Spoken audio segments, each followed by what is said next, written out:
I didn't know my life was about to split cleanly in two on a Tuesday evening in October. Not when I was standing in my own kitchen at 6:30 p.m., holding a mug of coffee that had already gone cold. Not when the house felt unusually quiet, the kind of silence that presses against your chest and makes you feel like something is missing, but you can't yet name what it is. I was 38 years old that day, and my husband forgot my birthday. Not delayed it, not confused the date. He didn't even acknowledge that it existed. I'm Natalie Harper, and I fix cars for a living. Real work, honest work, grease under my fingernails, sore shoulders at the end of the day, and a paycheck I earned with my own hands. Nothing glamorous, nothing fake. I've never pretended to be something I'm not, unlike the man I married. "Where's Brian?" I asked the empty kitchen, my voice sounding too loud in the stillness. Cleveland in October was already cold, but that night, the chill felt personal. I opened the refrigerator and stared at the cake inside. Chocolate, vanilla frosting, my favorite since I was 8 years old. The cake I used to make with my mother. The cake Brian used to make for me every year. The cake I had bought for myself, because apparently a 38-year-old woman needs to handle her own birthday now. The front door slammed. Brian rushed in, still wearing his tailored jacket from work, his phone already in his hand. He smiled, but it was that smile, the one he saved for clients. Polite. Empty. "Hey, babe," he said, not meeting my eyes. "I'm running late. Guys' night. Mark's having relationship drama again." "Guys' night?" I asked quietly, setting my mug down harder than I meant to. "Brian, what's today's date?" He paused, one shoe half off. "Tuesday, October 15th. Why?" "October 15th. My birthday. The day he used to circle on our kitchen calendar every single year of our 12-year marriage. The day he used to complain about spending money on, then brag about later." "No reason," I said. "Have fun." His phone buzzed. He grabbed it instantly, like it was oxygen. I caught the screen. Not Mark. Just one letter. "I actually changed plans," he said quickly, typing. "We're going downtown. That new place. Meridian Hotel Bar. The Meridian. Where cocktails cost $20. Where rooms start at $400 a night." "Seems expensive for guys' night," I said. "Big bonus check," he replied too fast. "Mark's treating." A lie. He kissed my cheek, dry, rushed, and headed for the door. "Don't wait up." I didn't. Because that night, sitting alone with my birthday cake and 3 unread messages on my phone, I realized something terrifying. My husband didn't forget my birthday. He chose not to be there. And somewhere downtown, another woman mattered more. I didn't marry Brian because he was impressive. I married him because he felt safe. When we met, I was 24 and working full-time at Murphy's Garage, still proving, every single day, that a woman could survive in a space filled with men who assumed I didn't belong. I came home exhausted, hands raw from engine oil, clothes smelling like metal and sweat. Brian walked into my life like the opposite of all that. Clean shoes, pressed shirts, a voice that sounded confident without being loud. He worked in sales back then, ambitious in a way that felt controlled. Not reckless. He talked about building something together, about stability, about how he admired that I worked with my hands. "You're different," he told me on our 3rd date, reaching across the table to brush my knuckles. "You don't need anyone to save you." I believed him. We moved in together after a year, married 2 years later in a modest ceremony. No luxury venue, no extravagant dress, just family, close friends, and a promise that felt solid. For a long time it was. Brian remembered my birthday every year. He used to tease me about the cake, how I refused to try anything other than chocolate with vanilla frosting. He'd complain about the cost, then light the candles anyway, smiling like it secretly made him happy. I thought that was love. Over time, things shifted, but quietly. Brian climbed higher in his career. Better suits, better phone, better restaurants. Meanwhile, I stayed exactly where I was, under hoods, under cars, under the weight of expectations I didn't even realize were forming. At first, I admired his success. Then I started adjusting myself around it. I learned which dinners mattered and which ones I should sit out. I learned not to mention grease-stained clothes when his colleagues were around. I learned how to smile politely when his friends joked about my job, like it was a phase I hadn't grown out of yet. His family never said anything outright. They didn't have to. His mother would ask, "Are you still at that garage?" His sister would say, "Brian deserves someone who can match his lifestyle." Brian never defended me. He didn't insult me either. He just stayed quiet. The first missed dinner happened 6 months ago. Then the first emergency meeting. Then the late nights that turned into mornings. Then the gym membership he suddenly needed, across town, far from ours. I noticed the new clothes, the new cologne, the lingerie tags I found tucked inside his gym bag and told myself must be a surprise for me. I ignored the unease, because marriages don't fall apart all at once. They rot slowly while you're busy convincing yourself everything is fine. By the time my 38th birthday arrived, I was still clinging to the version of Brian I married, the man who circled dates on calendars, who complained but showed up, who kissed me like I mattered. That man didn't walk through the door that night, and I didn't yet know how much he had already taken from me. Looking back, the signs were never subtle. I just didn't want to see them. It started with the phone. Brian never used to care where he left it. It would sit face up on the counter, buzz during dinner, light up in the middle of the night without him flinching. Then one day, it disappeared from shared spaces, always face down, always locked, always within reach of his hand. If it buzzed, he checked it instantly, like someone afraid of missing a lifeline. "You're paranoid," he said the first time I asked. So I stopped asking. Instead, I watched. I watched how his workdays grew longer, but his paycheck didn't. How he suddenly needed space after years of curling into me on the couch every night. How intimacy turned into something scheduled, mechanical, almost polite. And then there were the girls' nights, except they weren't mine. His explanations changed depending on his mood. Mark, Evan, a work dinner, a client emergency. Always someone else's problem pulling him away from home. Once I mentioned it casually to his friend Mark at a barbecue. Mark blinked. What night? That was when the air shifted. I started noticing receipts, restaurants I'd never been to, hotels I'd never stayed in, charges that didn't belong to our life. When I asked, Brian laughed. "You think I'm cheating?" he said, incredulous. "You spend all day surrounded by men. Maybe you're projecting." That one hurt more than it should have. Because it worked. I questioned myself instead. I questioned my clothes, my exhaustion, my job. I wondered if I'd become too practical, too grounded, too unexciting. And still, I held onto the calendar. Every year, my birthday had been proof that I mattered, that no matter how busy life became, there was one day Brian remembered without reminders. Until this year, when he forgot, and replaced me with someone named B. That was the moment suspicion hardened into certainty. That night, after Brian's car disappeared down the street, I sat in my recliner and stared at the fridge like it might offer answers. 3 birthday messages lit up my phone. My mom, a friend from the garage, my cousin in Phoenix. None from my husband. 12 years of marriage, and I ranked below a hotel bar and a woman whose name he reduced to a letter. My hands didn't shake when I opened the Find My Phone app.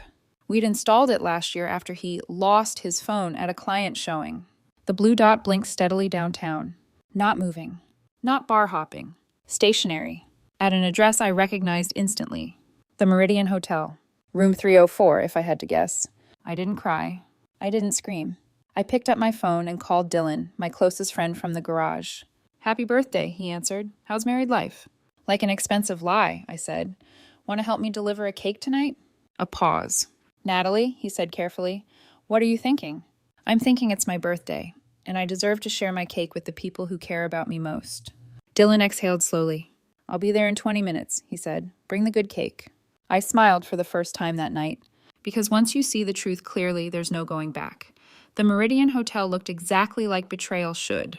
Marble floors so polished they reflected your worst decisions back at you.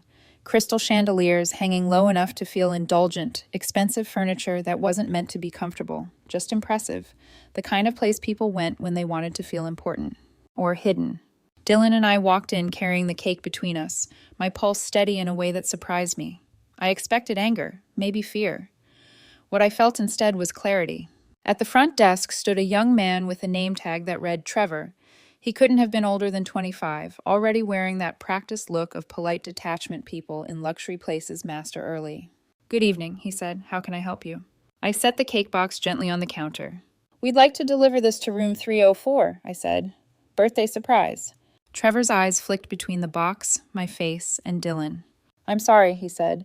"Outside food deliveries require prior approval from the guest." Dylan leaned in slightly, flashing his old police badge just long enough to be convincing. "Police business," he said calmly. "We need it delivered immediately." Trevor's posture changed instantly. "Oh, of course," he said. "Should I call ahead?" No, I said, it's a surprise. I pulled out my phone and set a timer. Please wait exactly 15 minutes before delivering it, I added. The timing is important. Trevor nodded like his life depended on it. Absolutely, 15 minutes exactly. We stepped away, but instead of leaving, Dylan and I slipped into the hotel bar. Through the floor-to-ceiling windows, I had a clear view of the lobby and the elevator bank. You want to tell me what's actually inside that cake? Dylan asked, ordering 2 beers. Just cake, I said. Chocolate, vanilla frosting, and a special filling. He raised an eyebrow. Define special. Red food coloring, I said.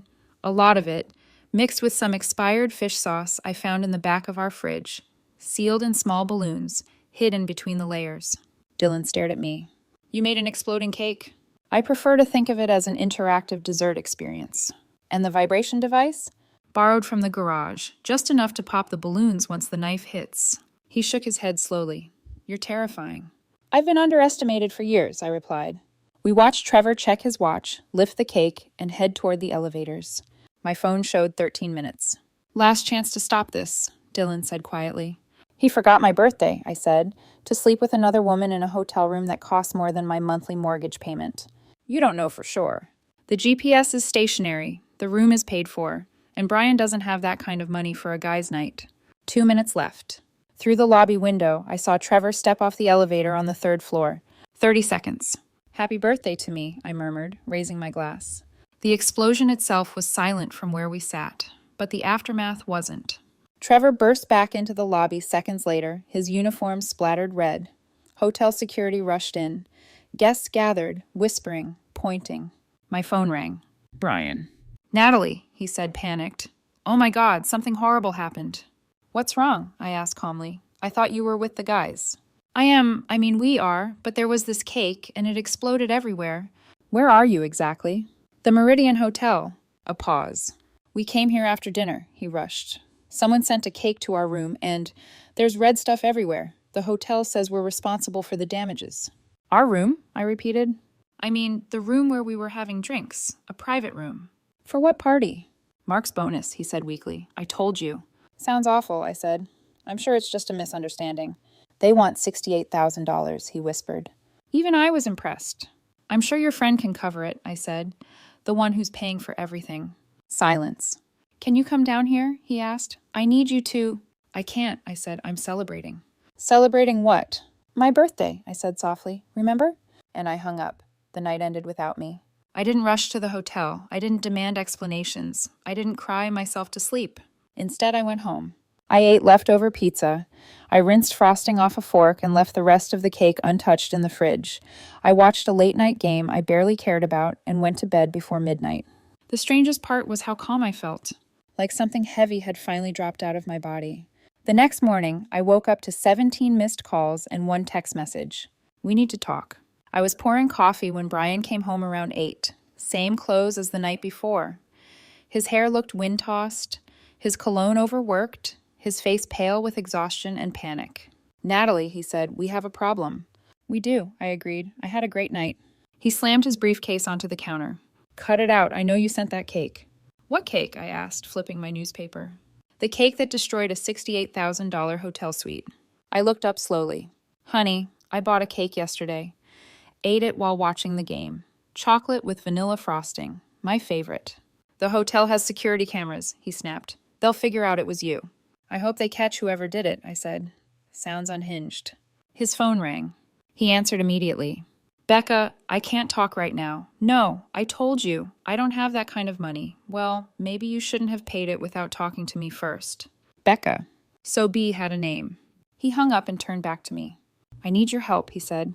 With what? The hotel bill. I set my mug down. Why would Becca pay your hotel bill? The question hung in the air. Brian's face cycled through denial, calculation, and finally defiance. She's a friend, he said. She was trying to help. A very generous friend. Natalie, please, he said. Can we just focus on the problem?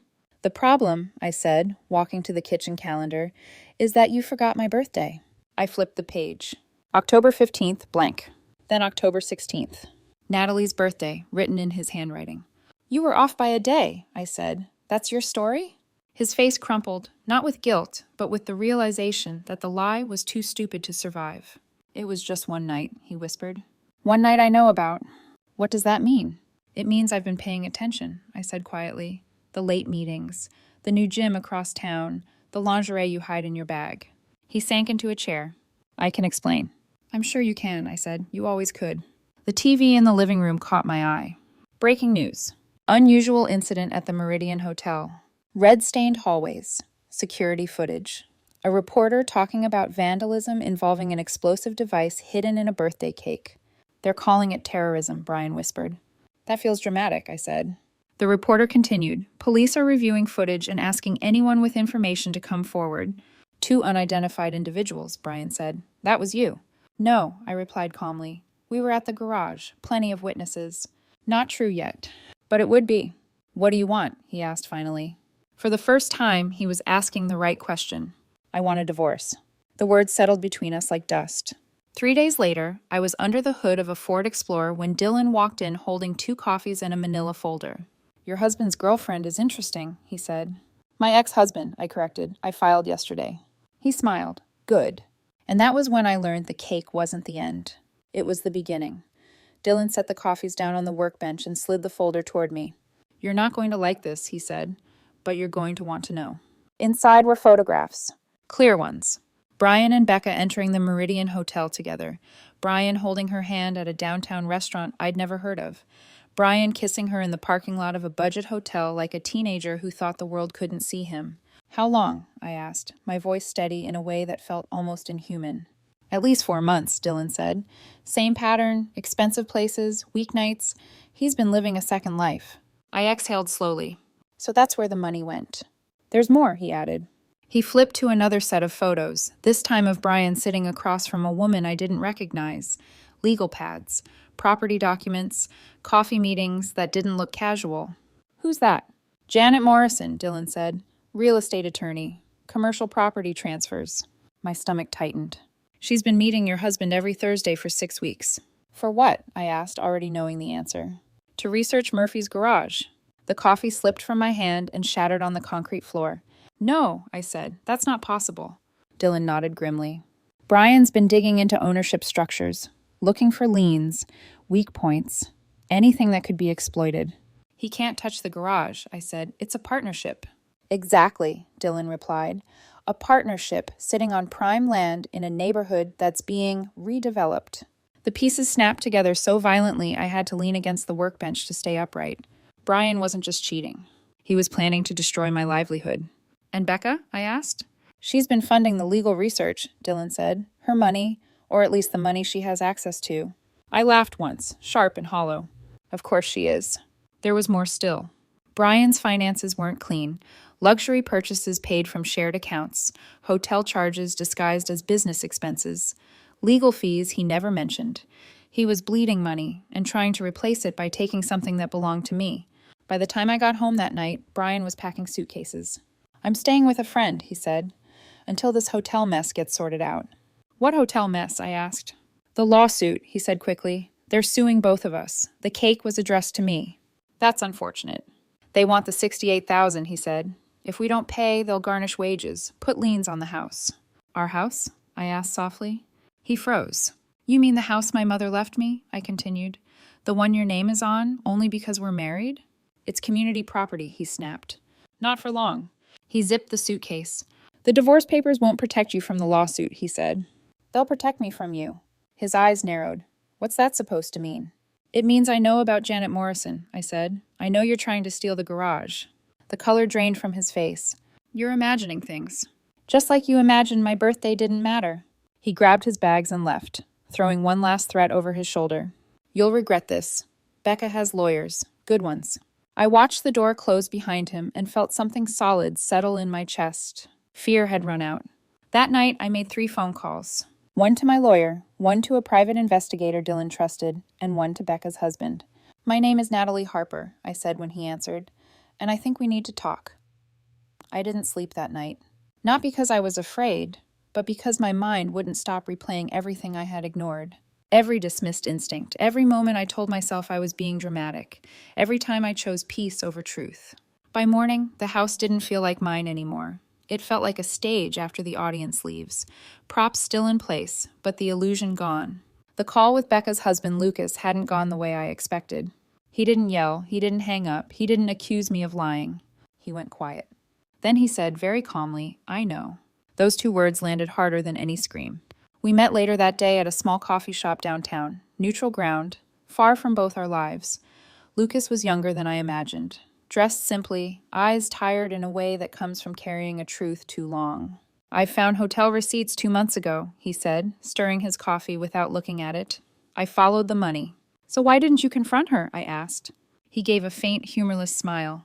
"Because I wanted proof, real proof, and because I wanted to know how far she'd go." I understood that instinct immediately. He showed me what he had. Bank transfers, credit card statements, a payment labeled consulting fees that matched the amount of the hotel damages almost exactly. "She paid the $68,000, he said, from a joint account. My chest tightened.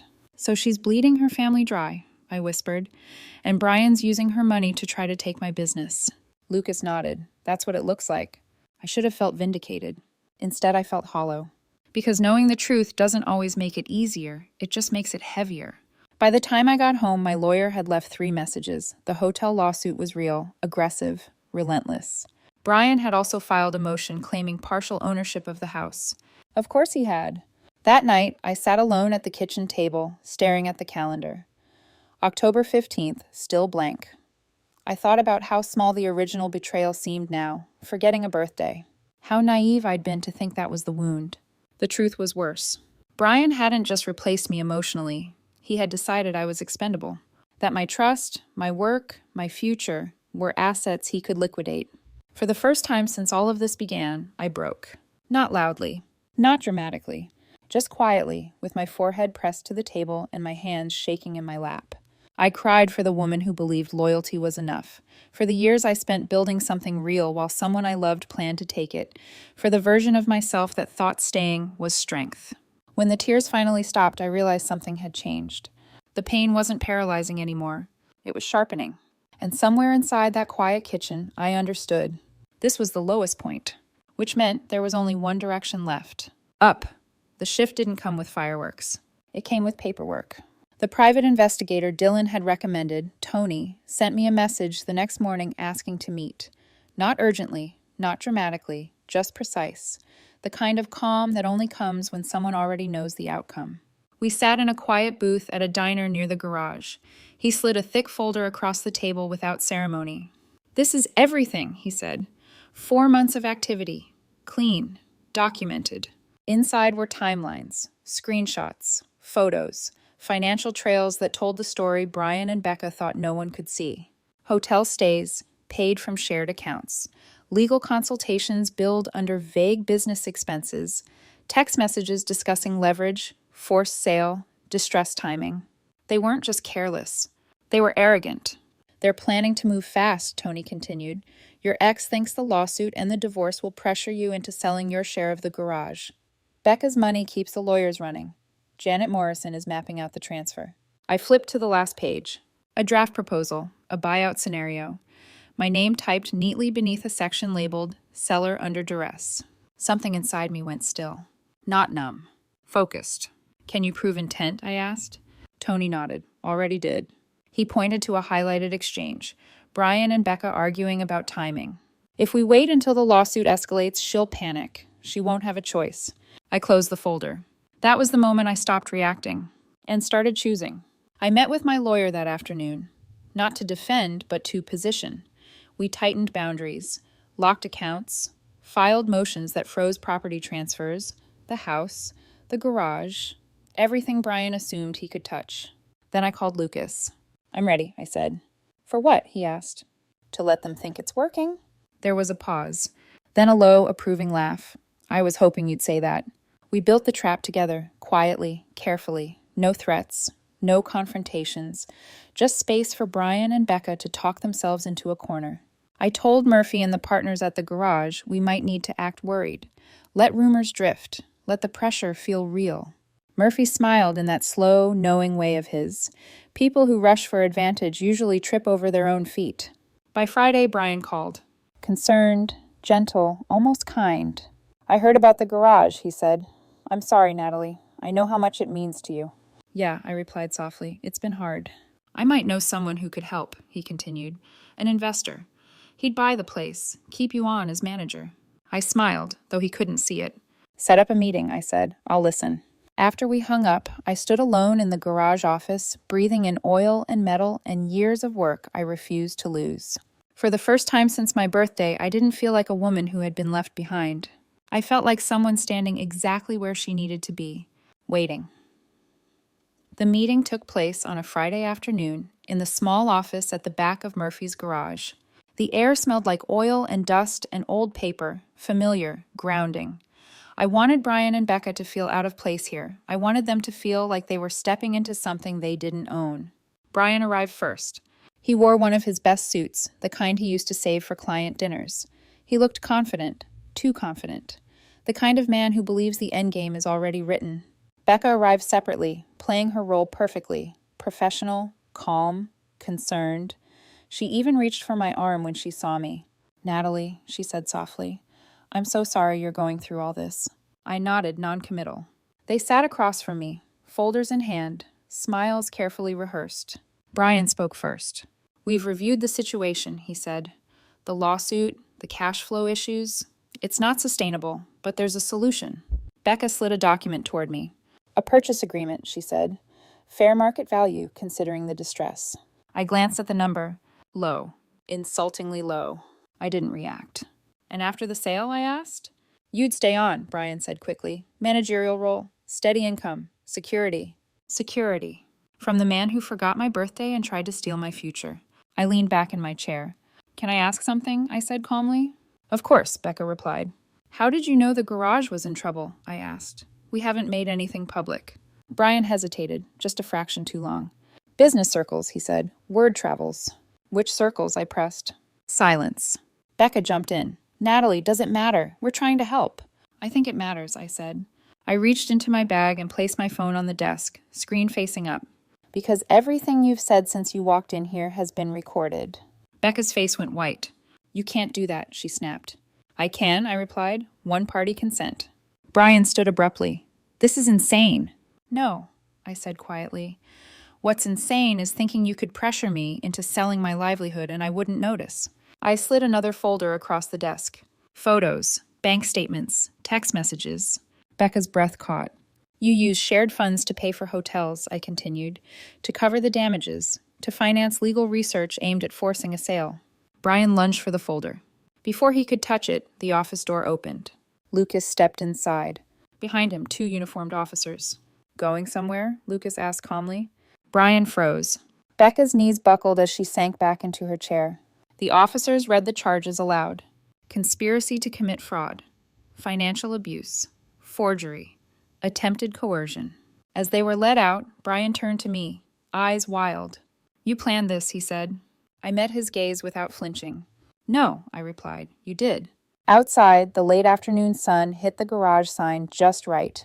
The paint looked brighter than I remembered. Lucas stood beside me. It's over, he said. For them, I answered. Yes. Inside, something finally let go. The news didn't call it justice. They called it irony. A birthday prank exposes a fraud scheme. A marriage collapses, and a business survives. I watched the story unfold from my recliner that night, a slice of chocolate cake balanced on my knee. The reporter stood in front of the Meridian Hotel, explaining how one reckless night unraveled months of deception. Brian's name appeared on the screen. So did Becca's. By morning, the garage was safe. The lawsuit dissolved once the source of the damages and the financial trail was fully exposed. The house remained mine, clean, untouched, free. The divorce finalized quickly after that. No dramatic courtroom scenes, no last-minute apologies, just paperwork and silence. I didn't feel victorious. I felt lighter. Weeks later, I stood in the garage as the morning sun filtered through the open bay doors. The sounds were the same, tools clinking, engines turning over, but I wasn't. I had learned something I wish I'd understood earlier. Loyalty without boundaries is self-erasure. Love without respect is a slow theft. And strength doesn't always roar. Sometimes it waits, watches, and chooses the right moment to act. I bought myself another birthday cake. Chocolate, vanilla frosting. I lit the candles alone and made a promise.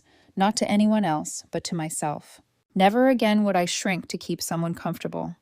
Never again would I confuse silence for peace.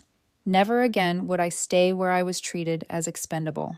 38 years old, divorced, still standing, and for the first time in a long time, free.